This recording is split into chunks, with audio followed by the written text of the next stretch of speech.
আমরা দায়িত্ব গ্রহণের সময় দেশের আইনশৃঙ্খলা পরিস্থিতি ছিল অত্যন্ত ভঙ্গুর। থানাগুলো ছিল পুলিশশূন্য, জনগণের মধ্যে আস্থার বদলে ভয় ও শঙ্কা তৈরি হয়েছিল। ধাপে ধাপে আমরা সেই অবস্থার পরিবর্তন ঘটিয়েছি। আজ পুলিশ আর মারণাস্ত্র ব্যবহার করে না, বেআইনিভাবে কাউকে তুলে নিয়ে যায় না, বন্দুকযুদ্ধের নামে হত্যা করে না, পুলিশ ও গোয়েন্দা বাহিনীর ভয়ে কাউকে ডিলিট বাটন চাপতে হয় না।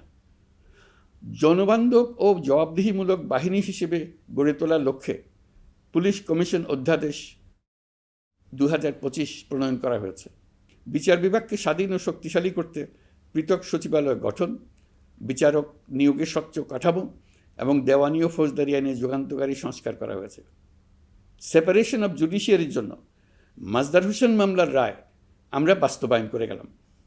গুমকে মানবতার বিরুদ্ধে অপরাধ হিসেবে স্বীকৃতি দিয়ে আন্তর্জাতিক অপরাধ ট্রাইব্যুনাল আইন সংশোধন করা হয়েছে।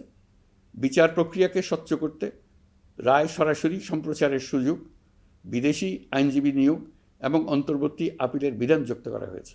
বাংলাদেশ যেন আর কখনো মানবাধিকারহীন রাষ্ট্রে পরিণত না হয়, সেই লক্ষ্যে জাতীয় মানবাধিকার কমিশন অধ্যাদেশ জারি করা হয়েছে এবং কমিশন গঠন করা হয়েছে।